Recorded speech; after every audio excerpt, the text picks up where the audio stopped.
4장 18절부터 8장 2절까지 6장 7장에 걸쳐서 바울이 다루고 있는 것은 죄의 문제입니다. 특별히 7장에 들어서는 이 죄의 문제, 7장 8장에 들어서는 죄의 문제를 특별한 용어를 통해서 이제 다루고 있는데 그 세 가지 법을 이용해서 이야기하고 있습니다. 여기 보면은 하나님의 법이라는 것이 있고 또 죄의 법이라는 게 있고 마지막으로 성령의 법, 이렇게 세 가지 법을 통해서 설명을 합니다.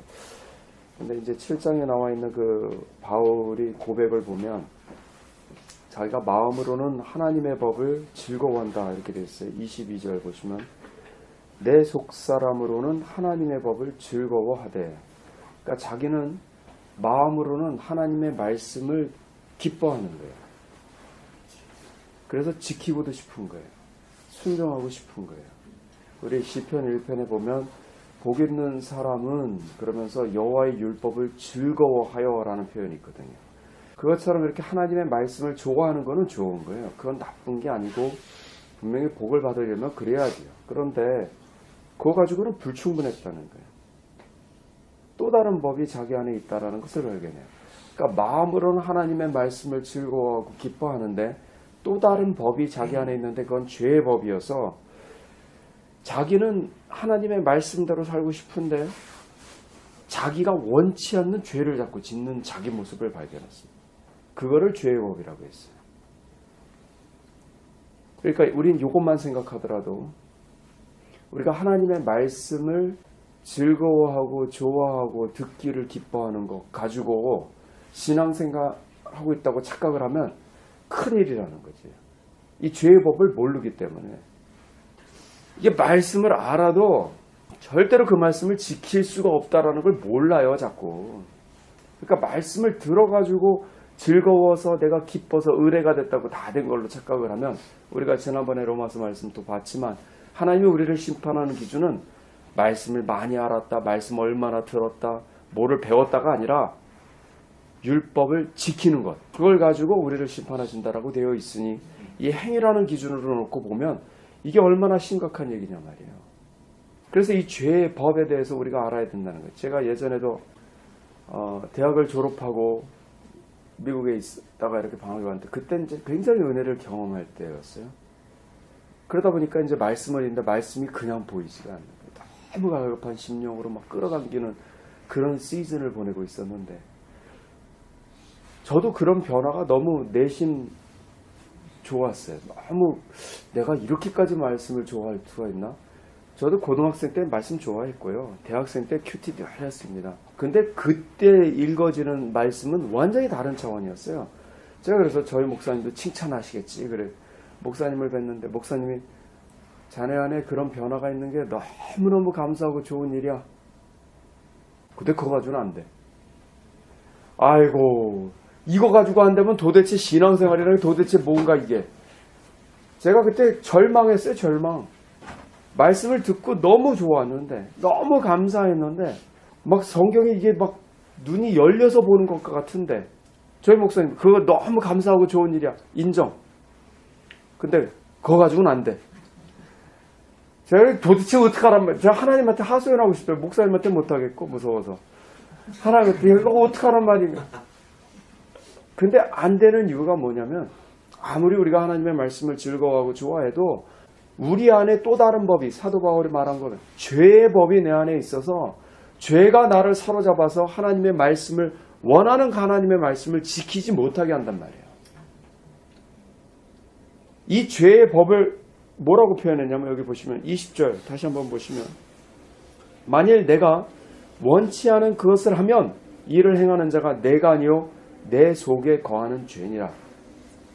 내 안에 죄라는 실체가 존재하고 있다는 걸 지금 고백하는 거예요.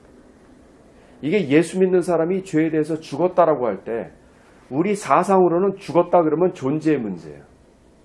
죽으면 없어진다고 생각해요.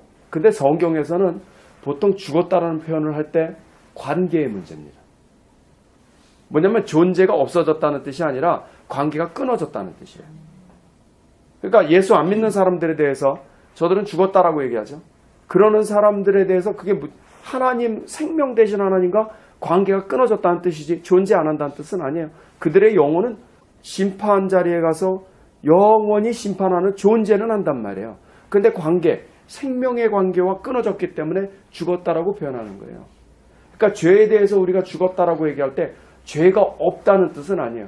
내 육신이 죽었다라고 할 때 육신이 죽은 게 아니에요. 관계가 끊어졌다는 거예요. sinful nature, 죄된 본성과 관계가 끊어져서 더 이상 그거에 순종하지 않아도 된다는 뜻이지 존재가 안 한 이건 착각이란 말이죠. 그래서 여기 보면 내 속에 죄가 거한다. 우리 갈라디아서에도 우리 안에는 성령과 또 육신의 그 죄된 본성이 두 가지가 공존하고 있단 말이죠. 그래서 그걸 깨달은 거예요. 아, 이게 죄가 내 안에서 저는 이걸 읽으면서 우리나라 분들이 많이 표현하는 것 중에 어느 때가 되면 술을 먹는다면서요. 그런 표현하듯이 이게 죄가 내 안에서 실존해서 그것으로 죄를 짓게 하는 그것을 본 거죠. 여러분도 그거를 보면 내 결심으로 이긴다고 생각하는 것이 굉장히 큰 잘못이라는 걸 깨닫게 되는 거죠. 그게 내 결심으로 되면 우린 율법 지킬 수 있어요. 그게 내 결심으로 안 됩니다. 그러면 어떻게 하느냐? 여기 나온 것처럼 먼저는 하나님의 법, 죄의 법인데 마지막의 법이 하나 있어요. 그거는 8장 가서 보시면 8장 1절 2절 이렇게 되어 있습니다. 그러므로 이제 그리스도 예수 안에 있는 자에게는 결코 정죄함이 없나니 이는 그리스도 예수 안에 있는 생명의 성령의 법이 죄와 사망의 법에서 너를 해방하였음이니라. 우리를 죄의 법에서 능히 그 법을 깨고 하나님의 법을 맞출 수 있도록 하는 건 내 안에 있는 성령의 또 다른 법입니다. 이 법이 나를 이끌고 가야만 그래야 하나님의 율법을 이룰 수가 있어. 그런 거지. 예수 믿었으니까 나는 개판 살아도 돼. 그건 성령의 사람이 아니에요. 성령의 사람은 오히려 바리새인의 율법보다 바리새인의 의보다 예수님 말씀에 의하면 더 낫지 않으면 결탄코 너희가 천국에 들어가지 못하리라. 바리새인의 의는 자기네 육신으로 하나님의 법을 지키는 사람들이죠. 그러니까 못해요. 훌륭하지만 못해요. 성령의 법을 지켜 사는 사람은 그 의보다 높아요. 능히 지키게 하시는 거예요.